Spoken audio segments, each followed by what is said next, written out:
ಆತ್ಮೀಯ H16 news ಅರ್ಥಾತ್ ಹೇ ಸೀತಾರಾಮಗೆ ಸ್ವಾಗತ.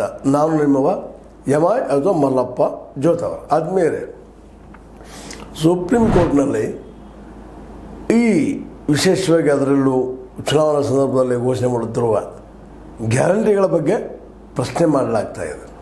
ಈ ತಪ್ಪು ಗ್ಯಾರಂಟಿಗಳನ್ನು ಇದರಿಂದಾಗೆ ಉಚಿತ ಕೊಡುಗೆಗಳಿಂದ ಫ್ರೀ ಬೀಸ್ಗಳಿಂದ ಪರಾವಲಂಬಿ ವರ್ಗ ಸೃಷ್ಟಿಯಾಗುತ್ತದೆ ಅಂತೇಳಿ ಸುಪ್ರೀಂ ಕೋರ್ಟ್ ತನ್ನ ಅಭಿಪ್ರಾಯ ತಿಳಿಸ್ತಾ ಇದೆ, ಆತಂಕ ವ್ಯಕ್ತಪಡಿಸ್ತಾ ಇದೆ.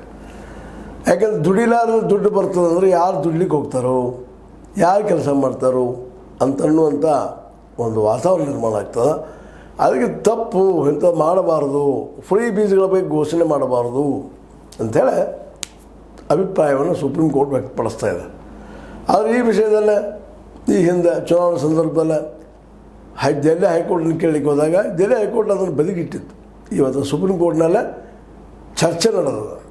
ಇವತ್ತು ಯಾವುದೇ ಪಕ್ಷ ಇದ್ದರೂ ಇವತ್ತೇನಾಗ್ಯದಪ್ಪ ಅಂದ್ರೆ ಈ ಫ್ರೀ ಬೀಸ್ ಅಥವಾ ಗ್ಯಾರಂಟಿಗಳ ಬಗ್ಗೆ ಘೋಷಣೆ ಮಾಡೋದನ್ನು ಬಿಟ್ಟರೆ ಅವ್ರ ಆಯ್ಕೆ ಆಗೋದು ಸಾಧ್ಯ ಇಲ್ಲೇನೋ ಅನ್ನುವಂಥ ವಾತಾವರಣ ಜನರಿಗೆ ನಿರ್ಮಾಣ ಆಗ್ಲಿಕ್ಕತ್ತವ್ರೆ.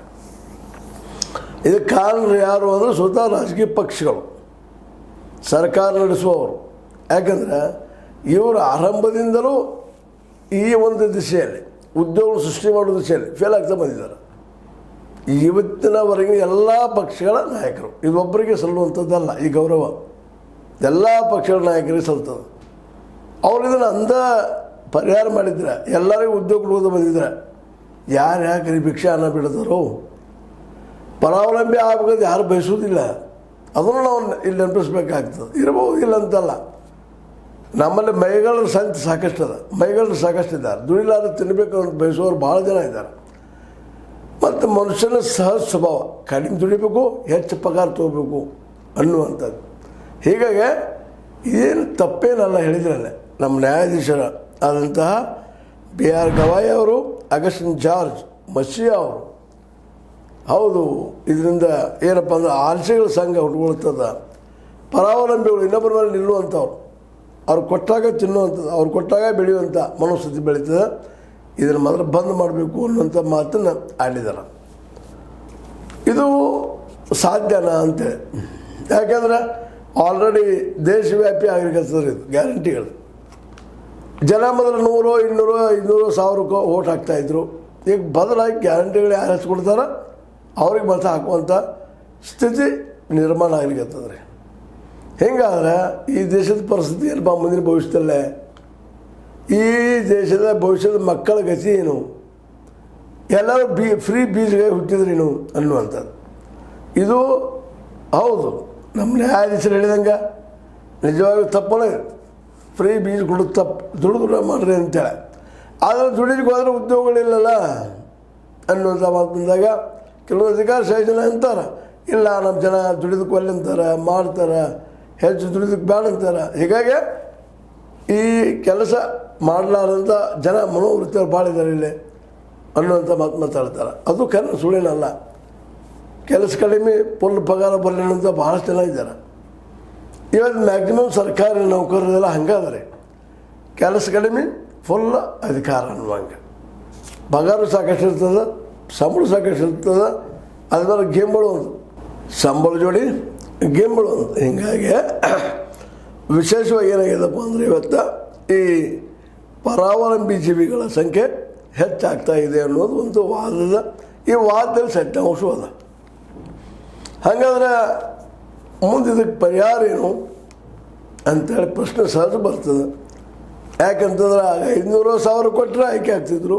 ಈಗ ಅವ್ರಿಗೆ ಜೀವನ ಪರ್ಯಂತ ಅವ್ರ ಅಧಿಕಾರದಾಗ ಇರೋ ತನಕ ಅಕ್ಕಿ ಗೋಧಿ ಜೀವನಕ್ಕೆ ಇರಬೇಕಲ್ಲ ಕೊಡುವಂಥ ಪ್ರಸಂಗ ಉತ್ಪಾದನೆ ಆಗ್ತದೆ, ಹುಟ್ಟಿತಂದ್ರೆ ಮುಂದೆ ಈ ದೇಶದ ಭವಿಷ್ಯ ಏನಪ್ಪ ಅನ್ನೋದು ಆತಂಕ ಯಾರಿಗಾದ್ರೂ ಇರೋದನ್ನ. ಯಾಕಂದರೆ ಪರಾವಲಂಬಿ ಅಂದರೆ ಇನ್ನೊಬ್ಬ ನಿಲ್ಲುವಂಥ ಪ್ಯಾರಾಸೈಟ್ ಗುಣ ಬಂತಪ್ಪ ಅಂದ್ರೆ ಮೇಲೆ ಹೇಳೋದು ಭಾಳ ಕಷ್ಟ. ಅದು ಕಷ್ಟಕರ ಮಾಡೋದು ಹೆಂಗೆ ಅಂದರೆ ಇರೋ ಹಾಗೆ ಅಂದ್ರೆ ಎಲ್ಲರಿಗೂ ಉದ್ಯೋಗ ಕೊಡಬೇಕು. ಉದ್ಯೋಗ ಕೊಟ್ಟರೆ ಸಾಧ್ಯ ಅಂತೆ.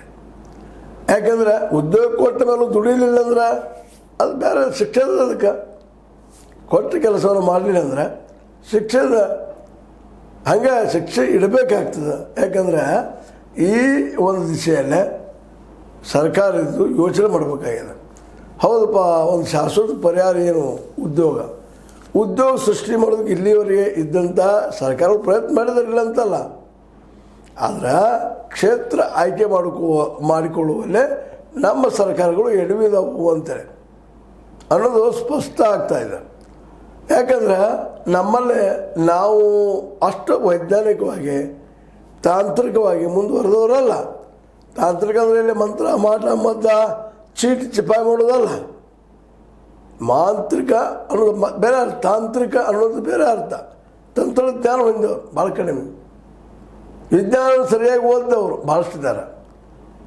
ಹೀಗಾಗಿ ವೈಜ್ಞಾನಿಕ ಟೆಂಪರ್ ಇಲ್ಲದೆ ನಾವೇನೇನೋ ಮಾಡಿದರೆ ಇದಕ್ಕೆ ಪರಿಹಾರಕ್ಕೆ, ಈ ಸಮಸ್ಯೆಗೆ ಪರಿಹಾರ ಸಿಗೋದು ಭಾಳ ಕಷ್ಟ. ಹೀಗಾಗಿ ನಾವು ಕಲಿಸಲಾರ್ದು ನಮ್ಮ ಮಕ್ಕಳಿಗೆ ಸರಿಯಾದ ಜ್ಞಾನ ಕೊಡಲಾರ್ದು, ಅವರ ಕ್ರಿಯೇಟಿವಿಟಿಯಾಗಿ ಮಾಡಲಾರ್ದು ಇವತ್ತಿನ ಈ ಸಮಸ್ಯೆಗೆ ಕಾರಣ.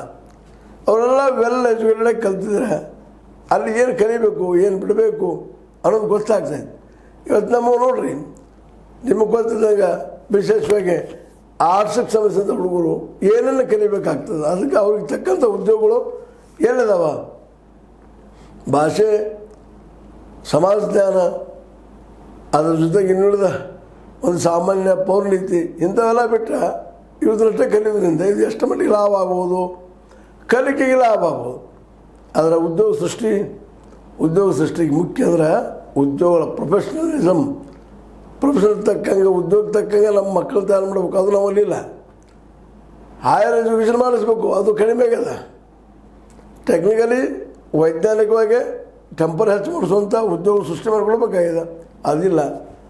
ಹಾದಿನ ಪಡೆದು ನಾವು ಮೊದಲನೇದಾಗ ದೊಡ್ಡ ಇಂಡಸ್ಟ್ರಿಗೆ ಬೆಲೆ ಹಚ್ಚಿದ್ವಿ, ಆ ರೀತಿ ಸ್ಕಿಲ್ ಇರಲಿಲ್ಲ. ಹೀಗಾಗಿ ನಮಗೆ ಸಾಕಷ್ಟು ತೊಂದರೆ. ಅದು ಮುಂದೆ ಇನ್ನೊಂದು ಏನು ಬೆಳೀತಪ್ಪ ಅಂದ್ರೆ ಅಲ್ಲೇ ಆ ಸಂದರ್ಭದಲ್ಲೇ ಅಧಿಕಾರಶಾಹಿ ವರ್ಗ ಅವರು ಲಾಭ ಮಾಡ್ಕೊಂಡು ಬಂದರು. ಹೀಗಾಗಿ ಯಾವುದೇ ಸ್ಕೀಮ್ ಆದರೂ ಅದು ಯಶಸ್ವಿ ಆಗಲಿಲ್ಲ.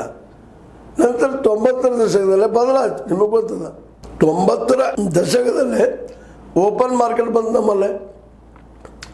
ಓಪನ್ ಮಾರ್ಕೆಟ್ ಬಂದ ಮೇಲೆ ಇವೆಲ್ಲ ಬದಲಾಗಬೇಕಾಗಿತ್ತು, ಎಲ್ಲರಿಗೂ ಉದ್ಯೋಗ ಸಿಗಬೇಕಾಗಿತ್ತು. ಇಲ್ಲೂ ಸಿಗಲಿಲ್ಲ. ಎಲ್ಲ ಪ್ರೈವೇಟ್ದವ್ರಿಗಾಗಿ ಕೊಟ್ಟರು ನಮ್ಮ ಸರ್ಕಾರಗಳು. ಮಾಡ್ರಪ್ಪ, ನಮ್ಗೆ ಉದ್ಯೋಗ ಒದಗಿಸ್ರಿ, ನಮ್ಮ ಜನಕ್ಕೆ ಉದ್ಯೋಗ ಬರಲಿ ಅಂತೇಳಿ ಅವ್ರು ಸ್ಟಾರ್ಟ್ ಏನೋ ಮಾಡಿದರು. ಆದರೆ ಅವ್ರು ಲಾಭ ಆಗಲಿಲ್ಲ ಅಥವಾ ಮತ್ತೇನೋ ಆಯಿತು. ಹೀಗಾಗಿ ಇವತ್ತು ಅಷ್ಟರಲ್ಲಿ ಫೇಲ್ಯೂರ್ ಉದ್ಯೋಗ ಸೃಷ್ಟಿ ಮಾಡುವಲ್ಲಿ. ಇವತ್ತು 90ರಷ್ಟು ಜನ, ಶೇಕಡ 90ರಷ್ಟು ಜನ ಅಸಂಘಟಿತ ಕಾರ್ಮಿಕರು. ಅದು ಹೆಂಗೆ ಬದುಕನಾಳಿವರು. ಅದಕ್ಕಾಗಿ ಇವತ್ತು ಫ್ರೀ ಬೀಸ್ ಗ್ಯಾರಂಟಿಗಳು ಅನಿವಾರ್ಯ ಆಗ್ತಾ ಇದ್ದಾವೆ. ಅವ್ರು ಬದುಕೋದಕ್ಕಾಗಿ ಕೇಳ್ತಾ ಇದ್ದಾರೆ, ನಮಗೆ ಗ್ಯಾರಂಟಿ ಕೊಡ್ರಪ್ಪ ಅಂತ. ಡಿಮಾಂಡಿಂಗ್ ದೇ ಆರ್ ಅಂದಾಗ ಇದಕ್ಕೆ ಪರಿಹಾರ ಏನು? ಹೌದು, ಪರಾವಲಂಬಿ ವರ್ಗ ಬೆಳೀತದೆ, ಬಟ್ ಪರಿಹಾರ ಏನಿದೆ? ಉದ್ಯೋಗ ಸೃಷ್ಟಿ ಮಾಡಿಕೊಂಡು ಮಾತಾಡೋದು ಇದು. ಹೌದು, ಉದ್ಯೋಗದಪ್ಪ ನೀವು ಮಾಡ್ತಾ ಇಲ್ಲ, ಮಾಡಬೇಕು ಅಂತ ಹೇಳಬೇಕು. ಆದರೆ ಇಲ್ಲಿ ಅಂಥದ್ದು ಇಲ್ಲೇ ಇಲ್ಲ. ಎಲ್ಲಿ ಕಳಿಸೋರು ನೀವು? ಒಬ್ಬ ವಿದ್ಯಾರ್ಥಿಯನ್ನು, ಅದು ಈಗ ಭಾಷಣ ಕಲಿಬೇಕಾಗಿತ್ತು. ಇಡೀ ಆಲ್ ಓವರ್ ಇಂಡಿಯಾದಾಗ ಕೇವಲ 2% ನಾವೇನು ಸಾಲಿ ನಡೆಸ್ತಾ ಇದ್ವಿ. ಎಂಥ ಮಕ್ಕಳು ಸಾಲ ಆಗ್ತಾವು? ವೈಜ್ಞಾನಿಕವಾಗಿ ಬೆಳೆಸ್ತಾ ಇಲ್ಲ, ತಾಂತ್ರಿಕವಾಗಿ ಬೆಳೆಸ್ತಾ ಇಲ್ಲ, ವೈಚಾರಿಕವಾಗಿ ಬೆಳೆಸ್ತಾ ಇಲ್ಲ ಮಕ್ಕಳನ್ನು. ಇವತ್ತು ಅದಂತರ ಬೀದಿಗೆ ಬಂದಿದ್ದಾರೆ ಮಕ್ಕಳೆಲ್ಲ. ಅಂದಾಗ ಸರ್ಕಾರ ಉಚಿತ ಕೊಡುಗೆಗಳು ಕೊಡೋದು ಅನಿವಾರ್ಯ ಆಗಿದೆ ಇವತ್ತಂತ. ತಪ್ಪಿಸ್ಬೇಕಾದ್ರೆ ಏನು ಮಾಡಬೇಕು? ಅನಿವಾರ್ಯತೆ ಏನಂದ್ರೆ ನೀವು ಕೃಷಿಗೆ ಆದ್ಯತೆ ಕೊಡಬೇಕು, ಕೃಷಿಯನ್ನು ಬೆಳೆಸಬೇಕು, ಮತ್ತು ಅಲ್ಲಿ ಬೆಳೆದಂಥ ಬೆಳೆಗಳಿಗೂ ಇನ್ನಷ್ಟು ಮಾರ್ಕೆಟ್ ಮಾಡೋಕ್ಕೆ ಪ್ರಯತ್ನ ಮಾಡಬೇಕು. ಆಹಾರ ಅಂತ ಎಲ್ಲರಿಗೂ ಬೇಕಾ? ಆಹಾರ ಪದಾರ್ಥಗಳನ್ನು ತಯಾರು ಮಾಡಿ ಎಕ್ಸ್ಪೋರ್ಟ್ ಮಾಡಿ ಕ್ವಾಲಿಟಿ ತಯಾರು ಮಾಡಿಕೊಂಡ್ರೆ ಉದ್ಯೋಗ ಸೃಷ್ಟಿ ಆಗ್ತಾವೆ. ಇಲ್ಲಿ ಉದ್ಯೋಗ ಆಗೈತಾರೆ, ಚಲೋ ಪೇಮೆಂಟ್ ಬೆಳಗೈತಾರೆ, ನಿಶ್ಚಿತವಾಗಿ ಇಂಪ್ರೂವ್ಮೆಂಟ್ ಆಗ್ತಾವೆ. ಆದರೆ ಅದ್ರ ಬಗ್ಗೆ ಯಾರೂ ಮಾತಾಡ್ತಾ ಇಲ್ಲ. ಅಗ್ರಿಕಲ್ಚರ್ದಿಂದ ಇಲ್ಲಿ ಜನನೂ ಸಾಕಷ್ಟು ಗಟ್ಟಿಮುಟ್ಟಾಗ್ತಾರೆ. ಉದ್ಯೋಗ ಆಗಿರೋದ್ರಿಂದ ಮತ್ತು ಬೆಳೆದ ಬೆಳೆಗೆ ಸರಿಯಾದ ರೇಟ್ ಬರೋದ್ರಿಂದ ಸಹಜವಾಗಿ ಅವ್ರು ಪವರ್ಫುಲ್ ಆಗ್ತಾರೆ. ಸಹಜವಾಗಿ ಈ ದೇಶದ ಪರಾವಲಂಬಿತರ ಕಡಿಮೆ ಆಗ್ತದೆ. ಅದಕ್ಕಿನ್ನೂ ಮತ್ತೊಮ್ಮೆ ಚರ್ಚೆ ಮಾಡುವಂಥದ್ದು ಭಾಳ ಅದ. ಸರ್ಕಾರ ಅದರಲ್ಲಿ ಸುಪ್ರೀಂ ಕೋರ್ಟ್ ಹೇಳೋದ್ರಲ್ಲಿ ಅರ್ಥದ. ಆದರೆ ಸುಪ್ರೀಂ ಕೋರ್ಟ್ ಇದು ಯಾಕೆ ಆಯ್ತು ಅನ್ನೋದೇನು ವಿಚಾರ ಮಾಡಬೇಕು, ಅದನ್ನು ಚರ್ಚೆ ಮಾಡಬೇಕು. ಚರ್ಚೆ ಮಾಡಿ ಉತ್ತರ ಕೊಡುವಂಥ ಒಂದು ನಿರ್ಧಾರ ಕೊಟ್ಟರೆ ಭಾಳ ಒಳ್ಳೆಯದು ಅನ್ನಿಸ್ತದೆ. ಉಚಿತ ಕೊಡುಗೆ ಜನ ಕೆಲಸ ಮಾಡುತ್ತಿಲ್ಲ ಅಂತೇಳಿ ನಾವರ ಮೇಲ್ಮಧ್ಯಮ ವರ್ಗದವರು, ಮಧ್ಯಮದವರು ಹೇಳ್ತೀವಿ. ಅವರು ಮಾಡ್ತಾ ಇದ್ದಾರೆ. ಆದರೆ ಅವ್ರಿಗೆ ಉದ್ಯೋಗ ಇಲ್ಲದಕ್ಕೆ ಇದಕ್ಕೆ ಬೆಲೆ ಹಚ್ಚಿದ್ರು ಸಾಮಾನ್ಯ ನಂಬಿಕೆ. ಅದಕ್ಕೆ ನೀವೆಲ್ಲರಿಗೂ ಉದ್ಯೋಗ ಸೃಷ್ಟಿ ಆಗೋದಕ್ಕೆ ಶಾಲೆಗಳನ್ನು ಜೊತೆಗೆ ಈ ಅಗ್ರಿಕಲ್ಚರ್ ಬೇಸ್ಡ್ ಎಕಾನಮಿಯನ್ನು ಮತ್ತೆ ಮರುಸ್ಥಿತಿನ ಯಾಕೆ ಮಾಡಬಾರ್ದು ಅಂತ ಹೇಳ್ತಾ ಪರಾವಲಂಬಿಗಳನ್ನ ಹೋಗಿಸ್ಬೇಕಾದ್ರೆ ಅದಕ್ಕೆ ವಿರುದ್ಧ ಆಗುವಂಥ ಅಗ್ರಿಕಲ್ಚರ್ ಆ್ಯಂಡ್ ಅದಕ್ಕೆ ಸಂಬಂಧಿಸಿದಂಥ ಇನ್ನುಳಿದ ಉದ್ಯೋಗಗಳು ಅವುಗಳು ಡೆವಲಪ್ ಮಾಡಿದ್ರೆ ಆಗ್ಬೋದು ಅಂತ ಹೇಳ್ತಾ ನಿಮಗೆ ಇದು ಲೈಕ್ ಆಗಿರ್ಬೋದು. ಲೈಕ್ ಮಾಡಿ ಶೇರ್ ಮಾಡಿರಿ, ಕಾಮೆಂಟ್ ಮಾಡಿರಿ, ಜೊತೆಗೆ ಸಬ್ಸ್ಕ್ರೈಬ್ ನಿಲ್ಲಿಸ್ಕೋಬೇಡ್ರಿ. H16 ನ್ಯೂಸ್ ಅರ್ಥಾತ್ ಸಿದ್ದರಾಮಯ್ಯದು ಸತ್ಯದ ಕೈಗೆ ರೆಡಿ ವಂದನೆಗಳು.